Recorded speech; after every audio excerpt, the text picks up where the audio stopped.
In the second annual East vs. West game in Stayner to promote junior lacrosse in the area, the Ironheads were tangoing with the Orangeville Northmen. 4 minutes into the game, off a nice spin move, the Northmen snuck it by Matthew Law to open the scoring 1-0. The Ironheads kept the pressure on, throwing everything they had at Orangeville, but they couldn't solve him. But eventually, halfway through the first on the power play, Adrian Cullen would rip one to tie it up 1-1. After the Ironheads couldn't clear the ball in their own end, the Northmen took advantage of it. A minute into the second, Cullen did the exact same thing he did in the first. The only difference is, this time, he would snipe top corner. Woo! The Ironheads kept the pressure on. Brendan Netto would throw one on goal, and on the rebound, Target Clark would get robbed. Still tied. Back the other way, a Northman finds himself wide open in front of the net, and he would make no mistake. 3-2 Orangeville. A little rough stuff near the end of the frame. This was only the beginning. 118. That's right. 118 penalty minutes were dished out between the two teams.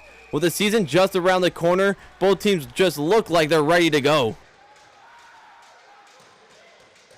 Later on, off a nice defensive play by Owen Down to stop an opportunity, a Northman didn't really like what Owen did there, and he would exchange some words with the young man. These two would start talking and a little physical stuff before they dropped the gloves. These two would have to wait it out next time. From there, he would just walk out right in front of the net and bury it. 4-2. With the physicality of this game and the amount of penalty minutes as well, you knew a fight was bound to happen, and Brendan Netto got the call. He dropped the gloves and squared off with the Northman. He would land a couple punches as well as take a couple. The referees would break this up and both players would be ejected after the fight. Good job, Netto, stepping up for the boys.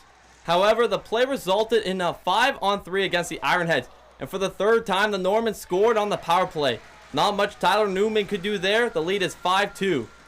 The Ironheads wouldn't go down quietly though. 40 seconds later on their own power play, Riley Woodcocks pulls the trigger to cut the lead within 2. 5-3 Orangeville. Now back on the power play, and who else but Cullen? 2 previous goals were from the point, so why not try again? And to complete the hat trick, he would just pull the trigger. 5-4. The game came down to the final 9 seconds on a 5-on-3, but Orangeville rose to the challenge and denied any real chance for the tying goal.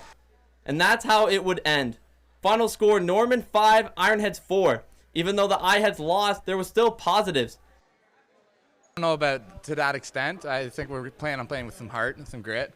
It's nice to see we have a couple small guys out there, but they're sticking up for themselves. We're not going out and looking for it, but we're not a team that's going to sit back and let another team beat the crap out of us. We're going to stick up for ourselves and our teammates. Off ball play, we need to get open for guys to give us the ball and get opportunities on offense, and helping out on D when slides and making sure you always have a man. I thought defensively we were pretty sound. Goaltending-wise, we were really good today. We moved the ball, we transitioned the ball up the floor well, and our changes were good. So that's all fundamental stuff. It was pretty good considering we're still in the process of picking our team.